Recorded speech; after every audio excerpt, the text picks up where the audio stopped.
The planned Spain trip with my younger son Jason had been delayed through illness for several years. With Jason recovered and his big brother now a V11 owner, it promised to be an extra special dad and lads road trip during the Easter break of 2018.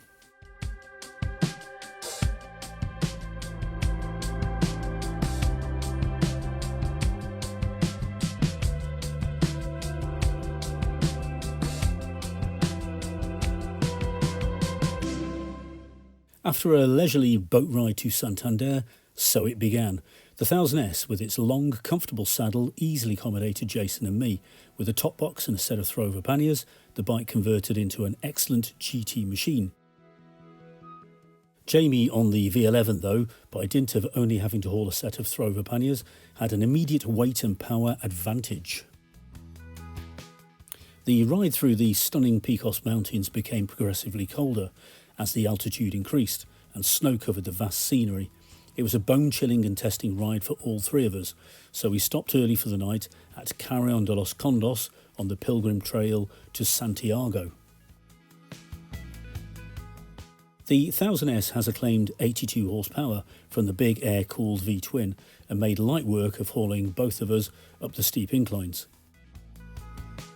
The V11 with its 1064 fuel-injected Evo engine makes a claimed 90 horsepower and was similarly untroubled by the odd mountain pass. With the famous Stelvio Pass being next door to the factory, it's in all Motor Guzzi's DNA to be rather decent at charging up steep hills. We left the high peaks behind and ventured onto the expansive plains next day.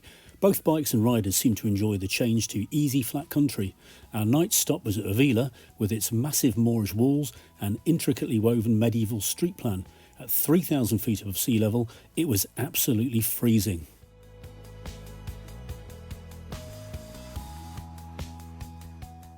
The bikes were covered in snow first thing, and both struggled into life with a squeak of protest from their starter motors. Following the N502, we embarked on a long climb up to the top of Porto de Menga at 1,564 metres, where everything was in super sharp focus with so much light bouncing off the deep white covering.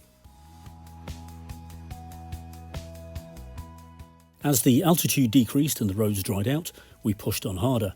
The linked brakes on the 1000S pulled it into the road like a startled limpet, the torquey motor with enough on tap to just about stay with the V11. Jamie was using the secure handling and strong drive out of corners to eke out a lead. Both bikes are old school Italian in their road manners, being super stable but needing a firm hand to turn. The fuss-free shaft drives causing no ill handling effects, as reported by some testers of the Tonti frame bikes at the time. The V11 with its spine frame and monoshock rear being a useful evolution in terms of taming the issues of shaft drive reaction.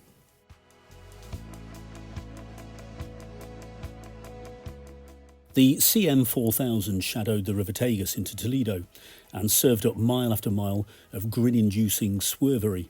The huge defences allowed us access via a fortified gate, and then we meandered through the labyrinth of streets to our hostel.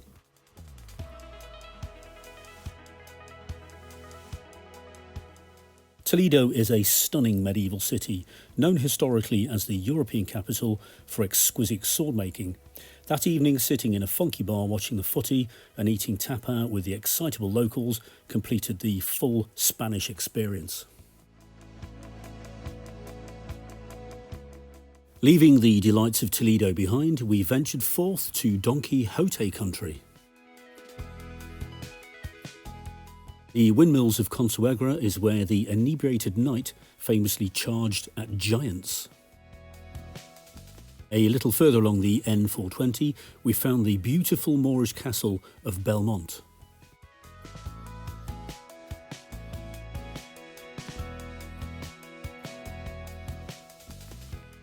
Next morning we descended into the Rio Jucar Gorge on the hugely enjoyable N420. That road terminated at Cuenca, a medieval marvel perched on top of a vast buttress, flanked by the Rio Jucar and the Rio Hueca rivers. A better defendable position is hard to imagine, where the hanging houses atop cliffs have balconies that jut out over the precipice. The two bikes were very closely matched in most performance comparisons. The older carbed bike is more frugal, but the fuel-injected V11 felt slightly smoother, quicker revving and faster. The V11's suspension was proving to be rather on the firm side, giving a degree of wrist and backache, the wide plush seat making up for this to an extent. The 1000S with its old-fashioned twin shocks by Coney offered a more compliant ride, even to up.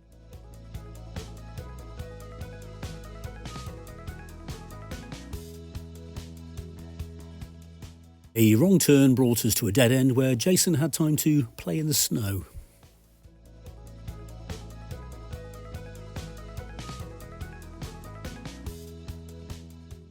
Arriving at Teruel, we were greeted by its impressive Modeja buildings.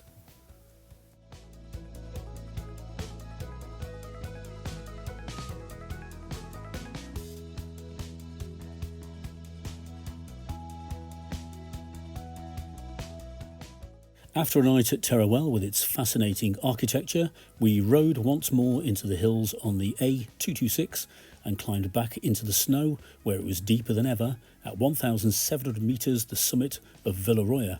Taking in the 360-degree panorama, we felt like we'd arrived in Peru on the Altiplano.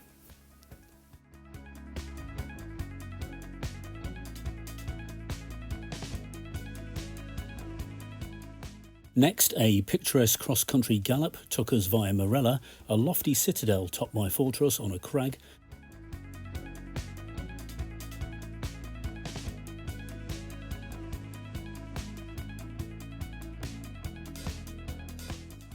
to Valderobras, an attractive medieval village positioned on the Matarena River.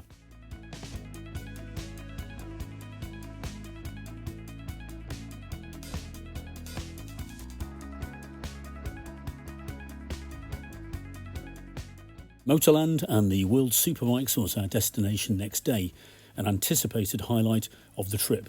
Our Welsh hero Chaz Davies made it so by taking a double win on his booming Ducati.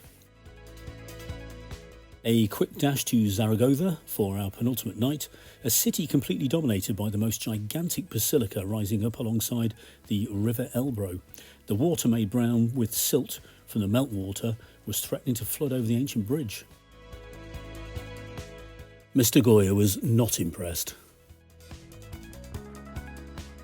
The final leg was to be all motorway, the AP68 Vasco Aragonesa terminating at Bilbao.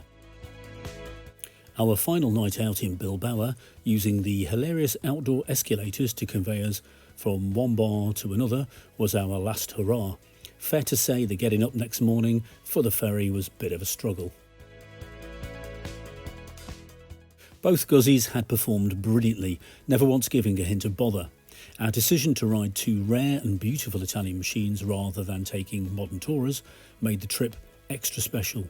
It remains that an old bike in well-maintained condition will be a reliable and rewarding travel companion. It transpired that we had battled the tail end of the beast from the east, a weather system that brought with it a further challenge and lasting memories to our adventure. Spain had once again provided the perfect blend of great roads, dramatic scenery and a rich culture to satisfy our wanderlust. Departing Bilbao harbour, over a beer we watched the Picos Mountains gradually diminish until lost below the horizon. The two Motor Guzzis had elevated the 10 days from just a great ride into an epic, exhilarating journey.